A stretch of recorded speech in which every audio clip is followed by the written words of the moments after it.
प्यारे बच्चों, आज हम कक्षा 6 का चैप्टर नंबर 7 करेंगे साइंस का। बच्चों चैप्टर नंबर 7 बच्चों पौधों को जानिए से संबंधित है। तो देखिए बच्चों, इससे संबंधित आज हम इसका सॉल्यूशन करेंगे सभी क्वेश्चनों का। क्वेश्चन नंबर 1 देखिए, निम्न कथनों को ठीक करके लिखिए। कुछ कथन दिए गए हैं बच्चों, जैसे पहला कथन है तना मिट्टी से जल एवं खनिज अवशोषित करता है। तना ऐसा कार्य नहीं करता। इसका सही आंसर होगा बच्चों, जड़ें मिट्टी से जल एवं खनिज अवशोषित करती हैं। तना नहीं आएगा बल्कि क्या आएगा, जड़ें आएंगी।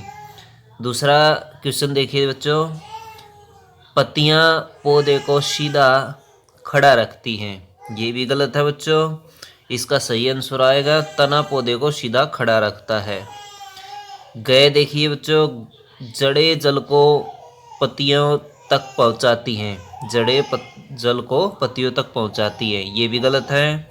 तो इसका सही आंसर आएगा तना जल को पत्तियों तक पहुंचाता है। ये कार्य कौन करता है, तना करता है। देखिए गह भाग देखिए बच्चों, पुष्प में बाह्य दले में पंखुड़ियों की संख्या सदा समान होती है। तो इसका आंसर आएगा पुष्प में बाह्य दले में पंखुड़ियों की संख्या सदा समान नहीं होती है, अलग अलग होती है बच्चों।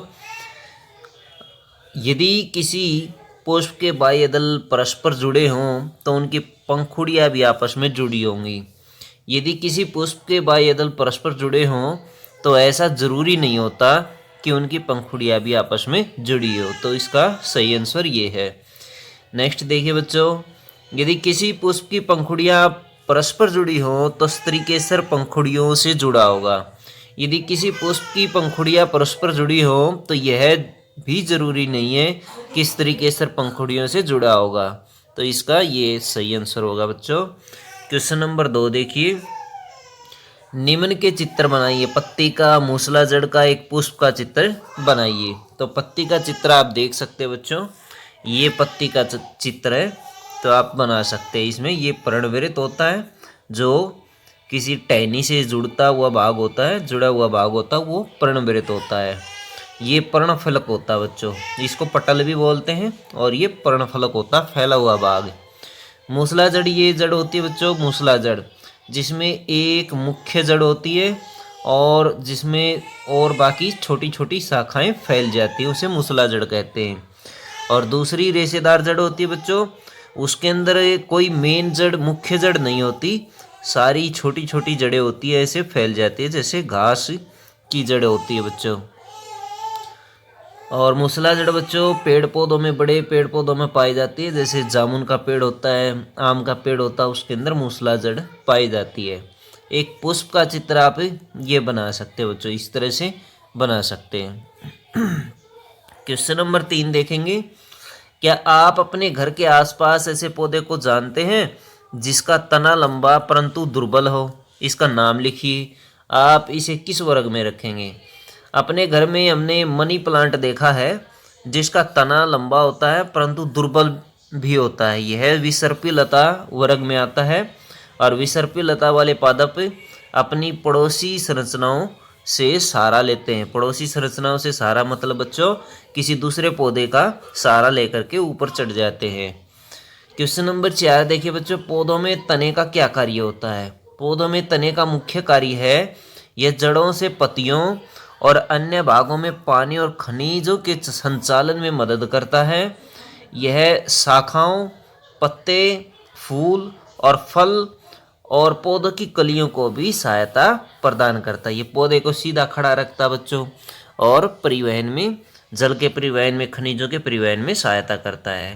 क्वेश्चन नंबर 5 देखेंगे बच्चों, निम्न में से किन पत्तियों में जालिका रूपी शिराविन्यास पाया जाता है? जालिका रूपी शिराविन्यास देखेंगे, गेहूं, तुलसी, मकाद, घास, धनिया, गुड़हल, ये कुछ दिए गए हैं। तो इनमें से तुलसी, धनिया और गुड़हल में जालिका रूपी शिराविन्यास पाया जाता है। 2 तरह के शिराविन्यास होते हैं बच्चों पत्ती के अंदर। एक शिराविन्यास वो होता है बच्चों जिसमें एक सीधी रेखा होती है और उसमें से कई शाखाएं बट जाती है पत्ती के अंदर। इसे बोलते हैं जालिका रूपी शिराविन्यास। और एक ऐसी पत्ती होती है बच्चों जिसमें बिल्कुल समानांतर रेखाएं होती हैं, जैसे घास की पत्ती होती है, जवार की पत्ती होती है, बिल्कुल समानांतर एक दूसरे की रेखाएं होती है, कोई मुख्य बीच की शिरा नहीं होती इनके अंदर। जबकि जालिका रूपी में मुख्य शिरा होती है, मुख्य शिरा से अनेक छोटी छोटी शिराएं बट जाती है। क्वेश्चन नंबर 6 देखेंगे, यदि किसी पौधे की जड़ रेशेदार हो तो उसकी पत्ती का शिरा विन्यास किस प्रकार का होगा? उसका शिरा विन्यास बच्चों समानांतर होगा। जैसे घास की जो जड़ होती है वो रेशेदार होती है और समानांतर शिरा विन्यास उसकी पत्तियों में पाया जाता है, जैसे घास, गेहूँ, मक्का, तो इनमें पाया जाता है ये।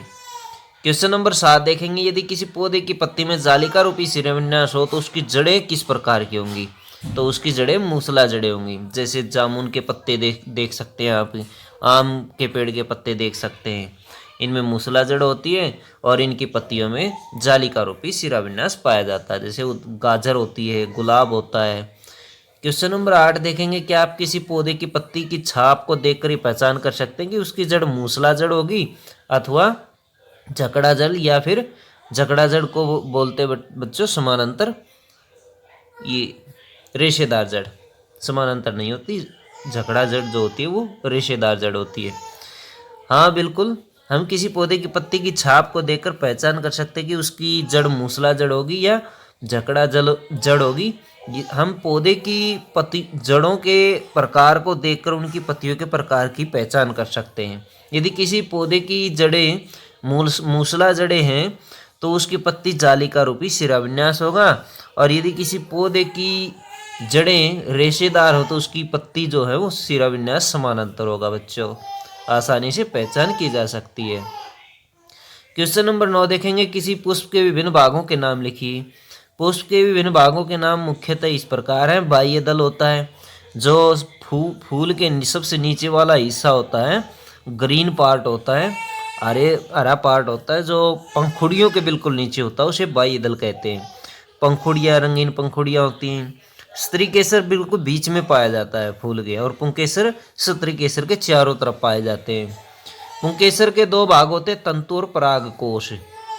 स्त्री केसर के 3 भाग होते, वर्तिकाग्र और अंडाशय। बच्चों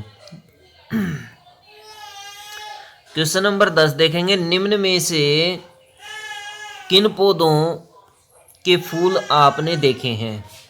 घास, मक्का, कुछ पौधे दिए गए बच्चों, इनमें से हम छांटेंगे। यह सभी पौधे फूलों वाले पौधे हैं, परंतु इनमें से कुछ पौधे जैसे तुलसी, पीपल आदि का फूल दिखाई नहीं देता। यह फूल इतने सूक्ष्म होते हैं कि इन्हें खुली आंखों से नहीं देखा जा सकता। क्वेश्चन नंबर 11, पौधों के उस भाग का नाम लिखिए जो अपना भोजन बनाता है। इस प्रक्रम को क्या कहते हैं? पौधे का वह भाग जो भोजन बनाता है उसे पत्ती कहते हैं। पत्तियां सूरज की रोशनी की उपस्थिति में भोजन बनाती है तो वह तैयार करते हैं। इस प्रक्रिया को बच्चों प्रकाश संश्लेषण प्रक्रिया कहा जाता है। क्वेश्चन नंबर 12 देखेंगे बच्चों, पुष्प के किस भाग में अंडाशय मिलता है? पुष्प के स्त्री केसर भाग में अंडाशय पाया जाता है। क्वेश्चन नंबर 13 है, ऐसे 2 पुष्पों के नाम लिखिए जिनमें से प्रत्येक में संयुक्त और अलग अलग पंखुड़ियां हों। संयुक्त पंखुड़ियां बच्चों, संयुक्त पंखुड़ियों वाले फूल होते हैं सदाबहार और गुड़हल के फूल, और अलग अलग पंखुड़ियों वाले गुलाब और हिमचंपा। बच्चों तो ये थे आपके क्वेश्चन आंसर चैप्टर नंबर 7 के बच्चों।